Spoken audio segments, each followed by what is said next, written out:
Yeah, let's not take that chance. There we go. Hey. Sorry, guys, we have some technical difficulties. We're here now.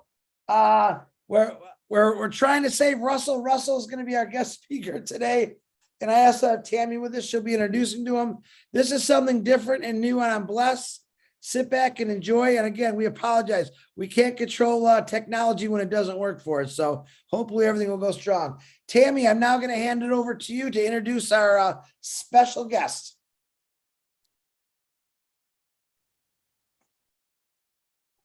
No, Tammy's Here I am. There you are. And top of the day to everybody. So again, my name is Tammy Jo Christ. I am the proud ambassador and founder operator of a real estate corporation, a religious corporation by the name of Christ Truth Trust. It's a 508, 501c3. So for 15 years, I have been intentionally co-creating the holistic and the healing the earth concepts that we all are now bridging into. When On Passive came to me, I knew it was for those reasons. Having said that, I want to introduce you to my old blessed partner, Russell Anderson, who created the 501c3 organization called Clearwater Vision. He's going to be talking about primary water. He will talk about how primary water heals the surface water that's polluted. And therefore, the information he brings up is relevant to much of the global water pollution issues. He's worked with Dr. Yul Brown and Dr. Emoto from Japan. He still works with the Pomo LM tribe that dates back to the Ice Age 14,000 years ago.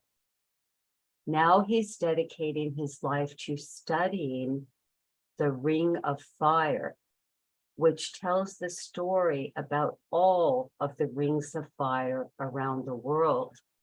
So again, I introduce to you Russell Anderson. okay. Thank you, Tammy. Thank you, Chris. I really appreciate being on here. I know it takes a long time to do technology, and of course, you know, I'm at the age where I didn't quite fit in with technology for a long time. So, you know, since in the last 5 months, I've dealt directly with just podcasts with people who want to talk to me. And I'm so honored to be here and with you guys to be able to do this. I've just set up a new, I didn't, but the rest of our group put up a new website, clearwatervision.org. You can go on there and you know, start reading some of the stuff and the stuff that we've put together and so on. But mostly the important thing here is that it didn't come from me. And I keep saying that stuff because I had a mentor who basically had run into a guy named Yogananda way back in 1933, and he felt that I was related to him, you know, somewhere out there. And from that one point, I ended up working directly with an herb school and learning more about what it was about herbs that was so important to the rest of the world. I also was a contractor, and of course, the amazing things that happened when I was young, that I worked in a place called the Oakland Hills, and back then there was a big fire and 5 of my buildings burned down. So I looked at that as more or less a blessing for the moments that, you know, we experience these painful things, and yet it brings us into another position. The important thing at this point, that I was so good at working with people that they asked me to go on tour with, you know, with these alternative energy people. And of course, it was an honor. But because I knew how to weld, I was able to run this particular machine called the Brown's gas machine. And somebody, was out there that was trying to explain to me, what it was that I was really trying to do. And, when they said that you must continue what you're doing, I said I didn't know what I was doing. And I Mr. Magoo'd everything. But in reality, I became more stronger in the point of listening and becoming understanding what water really was, because the Brown's gas machine is now famous. A lot of people and scientists are dealing with the Brown's gas machine. They didn't really recognize what it was. And of course, I met the inventor. I ran from city to city, and we would bring about 200 people to every city in '96. So in that point, I became more and more available to people to understand what water really was, because we did this thing called a stoichiometric mixture between hydrogen and oxygen. So what was that supposed to mean? And later in life, I learned about primary water, and we could see, that this was the point of our history where we could become to neutralize the things that are painful to us, that we make a lot of mistakes within industry and so on. And our idea of water was more evolved with what the Native Americans have been thinking for thousands and thousands of years. It wasn't just the Native Americans, but it was around the world that they were more grounded and so on. So at this point, we come to an era of learning more about who we are through water itself. And it's a part of our consciousness to really understand it, because that's who we are as water itself. And so in this important venue, I started to begin to look at this whole thing as just, this is about us and this is about everyone else. And polluting water is not a very good idea, but seems to be how we created our economy, instead of taking our economy and taking our water, the water that exists, and creating the economy of that. So that's a hard venue for people to understand. And so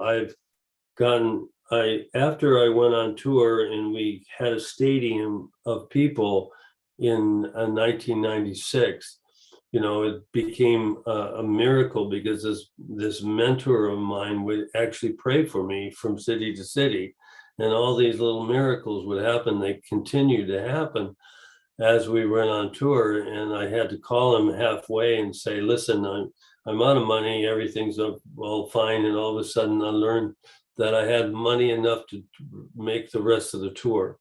So I said, what am I supposed to do? He said, well, you're going to have a stadium at the end of the tour. So I had to convince everybody through these little miracles that happened around that. And we actually, we'd had 7,000 people in Philadelphia on that one particular day. And we created a lot of funding, a lot of money and so on, so that we could go forward. And yet I didn't know what was that, was getting people greedy every time they saw money. It wasn't about the money for me, and the people that were around me. And it became more or less a danger for, every time you talked about money and so on. And so I decided to go back to the West Coast and said, okay, what I'm going to do here is go, because a shaman asked me to go to Clear Lake, and I didn't know why. So Clear Lake, they established an understanding that here is the oldest lake in this country, and yet it was polluted. And the people that were living around there were dying at a very high rate, twice the amount than normal to the rest of California. And yet people looked down on them. And I said, there's something wrong with this. Here you have the oldest lake in this country, and you're avoiding this issue. And of course, then I learned with the Native Americans who they were, and why they were so important to the rest of the people around me. And we learned this that started in 1997, and of course that was our experiences that we looked at it. And so I went into greater studies that more than just what I thought was important.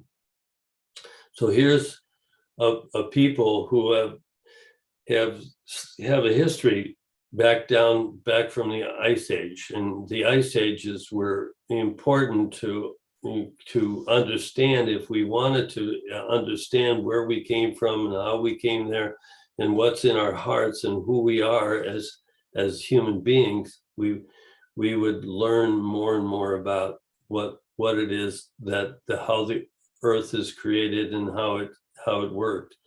So if you look at a globe, it's really simple to do that. And you look at a globe, and a little child could say, well, where did water come from? Well, the continents used to fit together. And of course, we don't understand that because we only learned so many things through this understanding of the Ring of Fire. So I, wouldn't have all this time to explain it. So I went into all sorts of studies that prove that the Ring of Fire does exist, and how these volcanoes move from south to north through many millions of years, and you don't see them anymore. They're deep in the ground, and they're called calderas, and they have springs that come out of that. And that's the important issue that we have to understand is happening all over the world. Water springs that are coming out of the water are very constructive. And so at this point, at 2010, I finally met another mentor who basically, he came to Clear Lake and he said, the water structure is the most complex he's ever seen. And he couldn't answer that. He couldn't answer the reason why. And so I met with him in 2010, and his name was Dr. Emoto.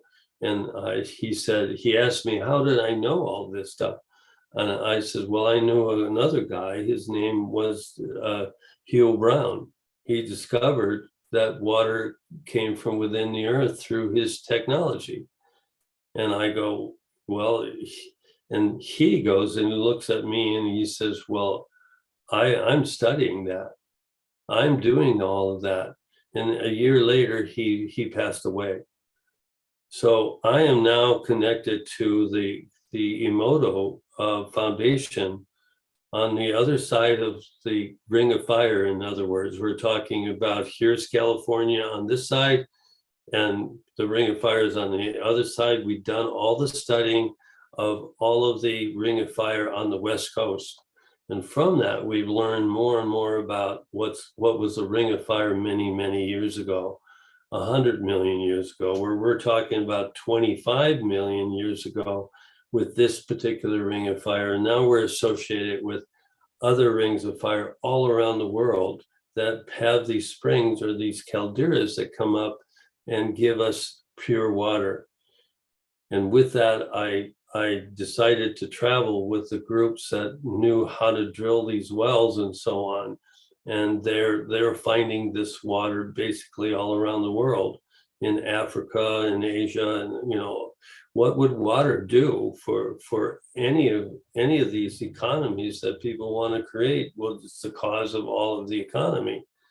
So I'm sitting in a position where I need to be able to speak and talk to these people who give them hope for the purest water that is within the earth, and we have to talk about it. I'm really happy if you guys want to ask me any more questions beyond that, but I do want to, because I know I don't have much time, I do want to show you something. Here's a picture of California. California, and of course here's an idea that we're saying is the Ring of Fire travels up of this side of the mountains basically, and it goes and it runs into, let me see if I can get it right. I'm going to measure this. And you see this particular lake right here. Oh, hold on, I gotta see it too. Let's see, this is Clear Lake, California. And of course, it's only a few miles south of or north of San Francisco. And the ring of fire comes from this direction, and you can't really see the volcanoes. You can't see them, and all of a sudden you can see the lake here that exists, the last of the oldest seeable volcanoes, we call it. And from there, the ring of fire goes into the ocean and travels up through here.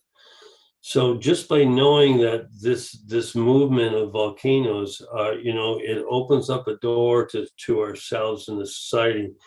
This here is once a lake many years ago. I mean, you can imagine 450,000 years ago, and all of a sudden this area opened up and it created the Bay of all bays with San Francisco. What does this mean to the rest of the world? It's turning into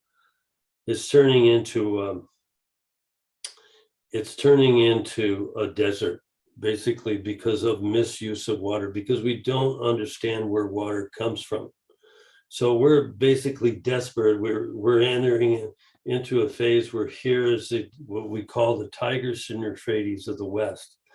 The important issue here is that we understand where water comes from so that we can refeed this whole thing.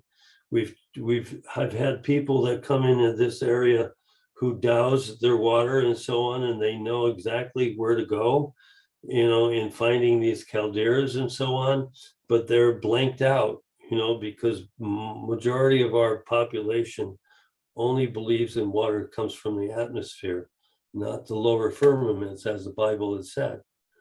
The whole reasoning for us to understand is there's a dual aspect, and the water below the mantle, in which we can find in these areas right here, you can see the complexity of the water in this lake, even though it's polluted. So what we really want to do is become more and more aware of where water comes from as we look into a state of character that we're part of this duality, but upper and lower firmaments, and we only know one firmament. So this is a thing that we've been able to pursue, and we have so many things to talk about in terms of understanding how the earth works and how it has a connection to humanity. So in our work with Dr. Emoto, we want to say that these places all over the world are like this, and so we're finding these springs, these certain types of springs that have the same type of makeup as what's going on with Clear Lake, and we want to tell the people. And we want to show how we can find that. And so because we know about consciousness, because water is consciousness, we treat it as if it's a thing and so on. And so we create our economy out of polluting it in a sense. And at this point, we're just asking for us to pursue our understanding of this. And we have many ports all over the world, that can bring water up, but we're talking in terms of vibration. Our vibrations are important. Everything that we do, our whole life, our prayer, the way we pray, the way we ask questions, and the way we live our lives are so valuable and important to ourselves and the people around us. And that's why Native Americans are very important, and because they stayed grounded for many years. They helped us understanding, the Declaration of Independence and all of those things that we don't give them credit to. We need to review that. So I'm working with a small little group that have been dying for many years, and I'm asking to help them because we need their wisdom. We need a lot of that. So there's much to talk about the possibilities of cleaning our water, from learning more about how the earth cleans itself through the primary water. So if you have any questions, I know we don't have much time, but I'm glad we're here.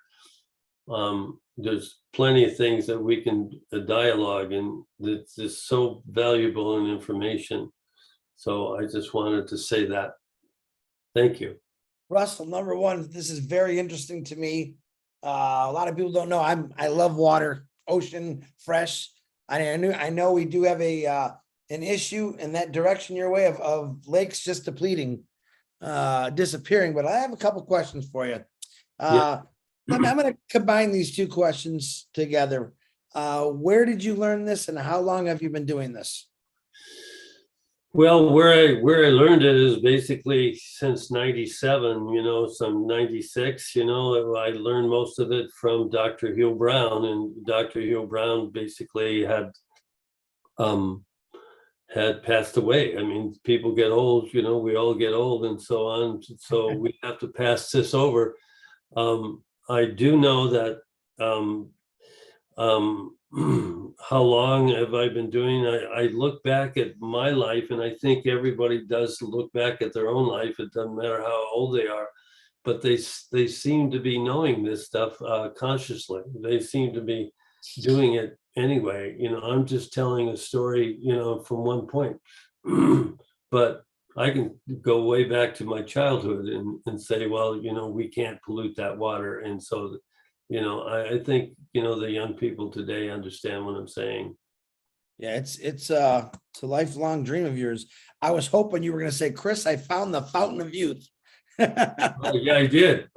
And we polluted it. Yeah. Yeah, you're right. That's what I was going to next. Good answer. I do. What do you mean by primary water? I think maybe people might be a little confused. Can you give me a little more better definition?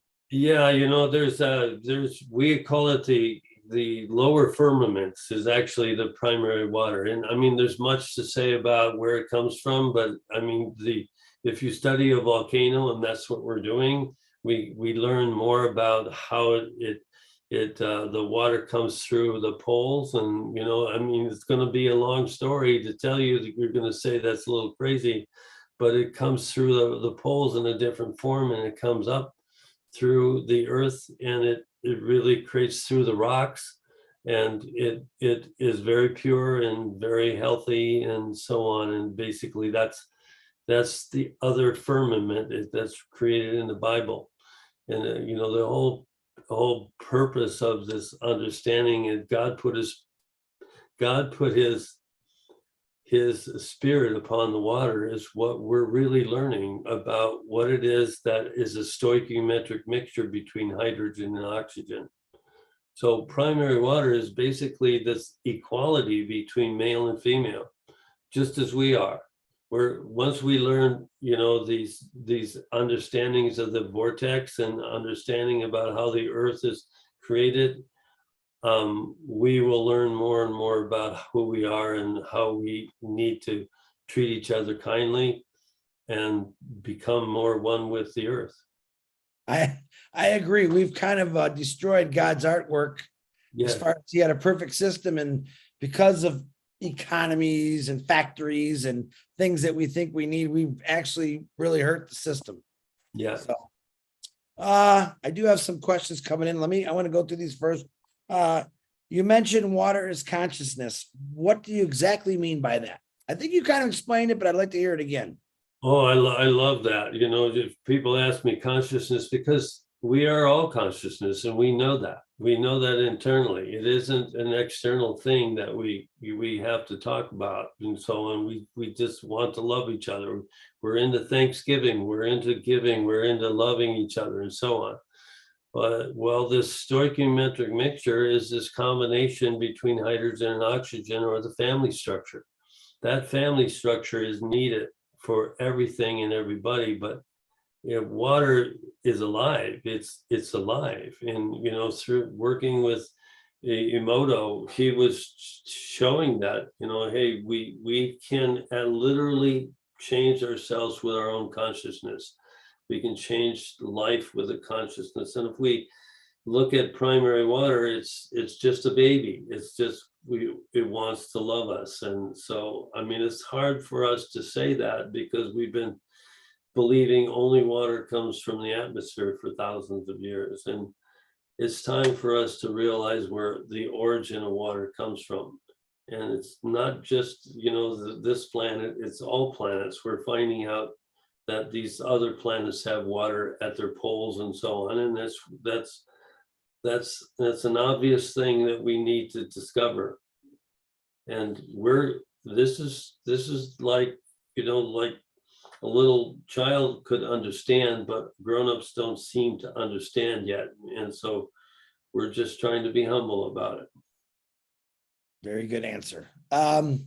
This one's a little, not, it kind of sounds mean, but it isn't, because I've always heard things about the indigenous people. Well, why did you involve yourself with the indigenous peoples? I think you have a great answer for this. I really do. Thank you. Well, it's what it is basically, of course, everybody becomes angry at everybody throughout the ages because they can logically prove that, hey, you treated me badly and so on. The Native Americans were treated even worse than we really know, even by ignoring them. It was and we found that the natives that I worked with have been swimming in a lake that's full of primary water, and even the way they feel and they think and everything else is just a glorious thought, and so there, if you want to study the chakras of the human body, the first two chakras are basically a sound that sounds like crickets, and even our own, things grow because the cricket comes out at night and basically, creates a growth of the vegetation around it. Well, here are some people that have been treated badly, and they have the wisdom. They have a wisdom, and the wisdom is what we need the most. We seem to discard our wisdom, as people get older. And at this point, we're here to become more understanding of our elders. And of course, if you have a civilization that was around for 14,000 years during the Ice Age, it's a whole different process of learning, and we truly need their guidance. The first two chakras of the human body are basically, a sound of Om, a sound of getting into our guts, which is extremely important for us to understand. It's a do, re, mi. Instead of just me, we can change that to we, do, re, we. And actually allow us to see this together instead of apart. Very good. I knew you had a good answer for that one. I got one more question, but I have another question from another gentleman here. And we got like 7 minutes here. So, now that we know primary water exists, why is it that more people don't know about it? Well, that's the other thing we studied, because we do this. And if I had this map and I show you that most of the, when we look at the past, that last 100 years since 200 or 180 years since the gold rush, we found that the element of mercury existed on the most these logical points. When a volcano goes down, the mercury comes up. So I went to India and I went to Nepal to study the facts of mercury and what the Dalai Lama said. And he said at one time, he said in the future, mercury will become a neurological medicine. Now, that's not possible in the Western world to actually think about it. But here we had this Native American tribe that lived directly on a mercury mine. And they died. Their children couldn't make it to schools. Their lives was miserable because they couldn't think the way other people wanted to think. But if you study mercury, Mad as a Hatter has been going on for many, many thousands of years. And what we want to do is solve this problem. We want to say, hey, these are ways that, so you're just talking in terms of, hey, we're saying that water comes from, the origin water comes from within the earth. There's something that is blocking us to not thinking that. So we studied mercury, and it's the one substance that begins its melting point at 60 or 40 degrees below zero. So you're looking at the reasoning for this bioaccumulation of mercury that's going on, not just in one spot, but many spots over the world, into our atmosphere. So we have to be able to go to understand, and this is what I've learned from Brown's gas just recently, is that the water needs to be structured, and we have the ability to do that. Through this thing called Brown's gas, when you stoichiometric mixture, when it's very positive, and you add in the structure of the surface water, and it's going to be a long time to explain that. But in the terms, what it does is it makes us lackadaisical about learning all of this stuff. And it's the most wholesome thing to do. And I was taught by my mentor to say, focus on the positive and face the negative. So the only way we can really focus on the positive is to be able to face the negative and to be able to shift that and change it and neutralize it. We have the power to do that, to neutralize not just the mercury, but the radioactive waste. And that's what Brown had told us a long time ago. We could neutralize nuclear waste. So what are we doing right now? There's a really important thing for us to know. The history is repeating itself over and over, and we need to be able to learn how the earth works and how we can stop and neutralize these things we call in our industry, especially right now because of the bombing and what's happening over, in these wars that are being created and so on. We need to neutralize nuclear waste really soon, very soon. Not just, we need to at least learn about it and say, hey, isn't it time for us to wake up to this? And, these events that are happening are, in a sense, they're positive so that we can learn about it. And so we're doing the testing now between the surface water and primary, where we're putting them together, and we're seeing miracles that are happening. And so we're just beginning now to fight this fight, and we love to fight the fight. We're going to say it's part of our life. Very good. All right, last question. This is from my buddy Dave Roseski. He's basically saying, wouldn't recreating the natural process be most beneficial if employed on an industrial scale? Yes, well, we have a guy, and he's a good friend of mine. He's been developing the Brown's gas. He's taken over from Dr. Hugh Brown, and he's good. I'm sure, I just sent him a letter just the other day that, what I've learned from other inventors and so on. We've been learning to put the dots together. It's really, really important that we do that. We're not doing it alone. We can't. We need everybody, and we need everything, to recognize that what we did to industry can be reversed. And yes, there's all sorts of ways of doing it, but we need to learn to detox our own physical bodies. We need to begin understanding, and we found out that we can just go directly right to the volcanoes to do that. The herbs work and so on, but we've polluted the herbs too. So we have to be understood in that manner. And so I just wanted to explain that part to you. We're looking at a great future. This place called this Central Valley, we can feed the world. All we have to do is begin our process of helping others and finding out our vibrations and so on. Very good, Russell. I'm going to tell you the same thing I just told a whole bunch of people. You have made a difference. Through Bless, you're going to make a lot bigger difference, I believe. Number one, it was an honor to meet you. I'm pretty sure now we had other things, guys, but because of technical difficulties, it didn't happen. We could continue this sometime later.